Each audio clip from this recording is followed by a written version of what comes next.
In Lesson 6, our essential question is, how do I find the area of trapezoids? Well, let's talk about what a trapezoid is.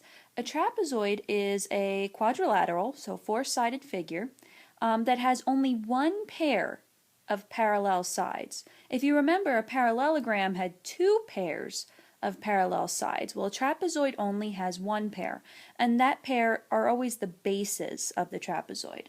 And there's actually three types of trapezoids. The first one is an isosceles trapezoid. Here are the two bases that are parallel, and then you can see the two slanted sides are exactly congruent.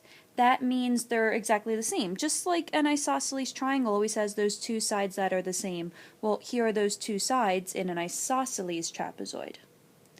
In a right trapezoid, you can see we have our two bases that are parallel. And obviously this is a right trapezoid because it does have that one right angle. So that causes one side not to be slanted and the other side is going to be slanted.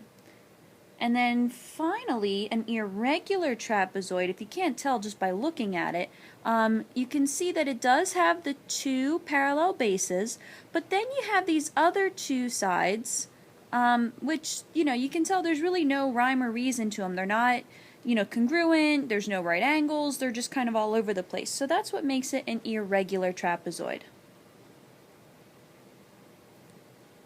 If you take a look at the top of workbook page 63, it says Tashi divided a trapezoid into two triangles and labeled the height and bases as shown. What formula could you write for the area of the trapezoid by adding the areas of the two triangles? Now you'll notice I did change the name of the bases a little bit. Notice one has been named B1. The other one has been named B2. That's because I want you to recognize that a trapezoid's always going to have two bases, your first base and your second base, and it really doesn't matter which one you say is the first and which one you say is the second. So notice that we've cut our trapezoid, kind of with a diagonal line here, and we've created two different triangles. So if I were to find the area of, let's say, the top triangle, I have to do base, and of course times height divided by 2, or 1/2 base times height. So I'm going to write 1/2 base times height, and I think I might even put that little 1 in there so you know that we're talking about the very first base of that trapezoid. So that's what I would do if I wanted to find the area of just this triangle here. Now if I want to find the area of the other triangle, I'm going to have to do the same thing, but I'm talking about a completely different base. The height, you'll notice, is exactly the same. It's the same as this height over here.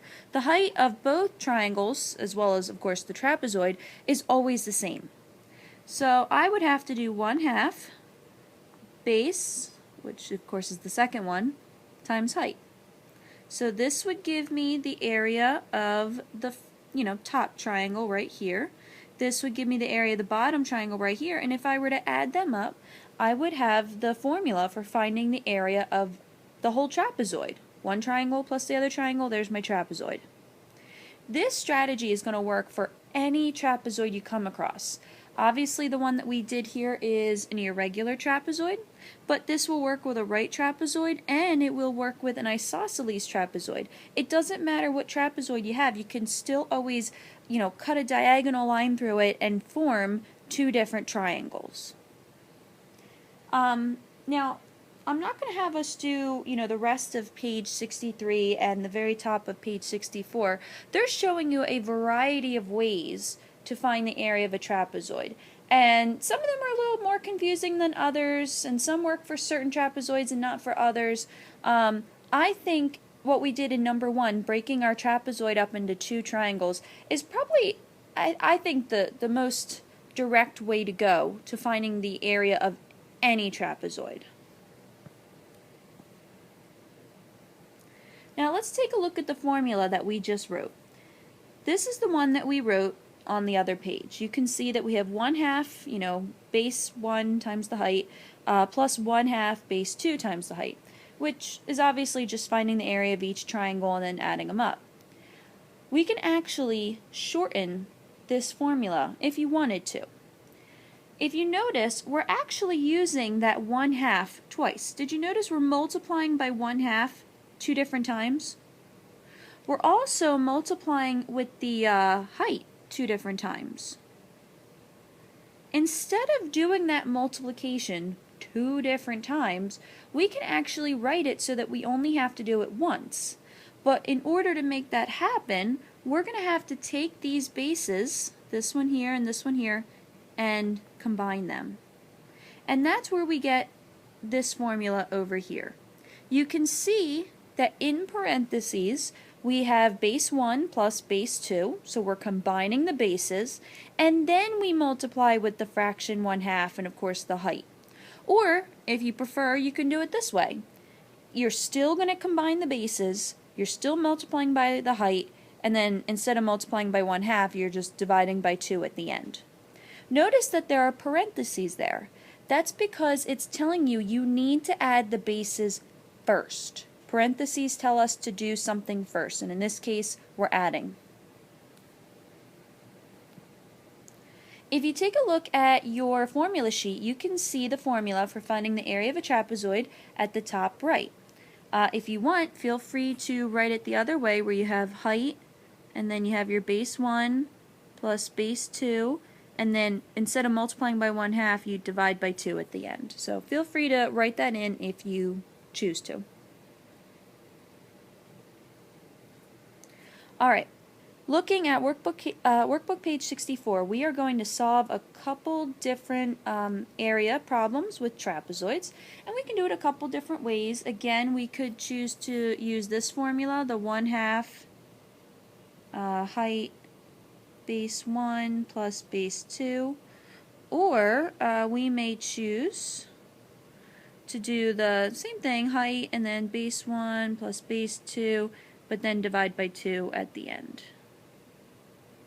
Alright, so let's see, I think I'm actually going to do this formula here for the first one. So for number 6, let's see, I have a height of 5. I can see the trapezoid is 5 centimeters tall.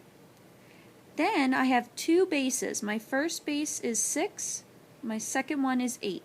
So I have 6 plus 8 in the parentheses, because that's base 1 plus base 2. And then I'm going to divide by 2 later on for that half. Now don't forget, parentheses tell us to do whatever inside of them first. So I'm going to actually add before I multiply with the height. I have to do 6 plus 8, which is going to give me 14. And now I have 5 times 14. Okay, 5 times 14 is going to give us 70. And now I can divide by 2 after that, and that's going to give me 35. So the area of the first trapezoid in number 6 is 35 square centimeters. So notice the order. Order is very important here. First I added, then I took care of the multiplication of the height, and then finally I divided by 2 at the end.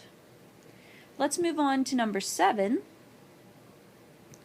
Alright, so I'm going to use this strategy now. I'm going to use that formula. So I have 1/2 times the height, which of course is 4 inches, and I can do 4 over 1.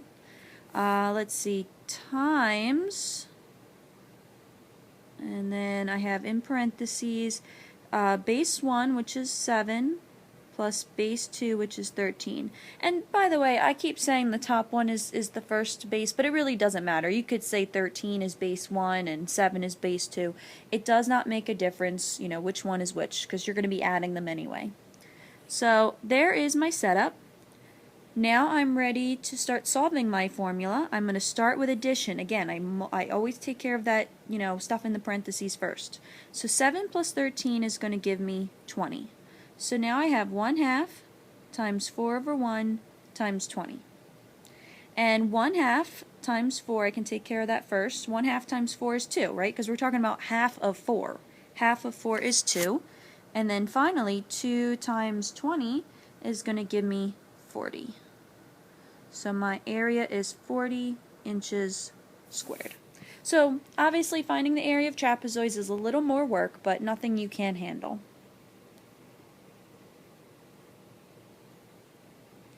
Alright, let's take a look at our takeaways. First, a trapezoid. A trapezoid is a quadrilateral with exactly one pair of parallel sides.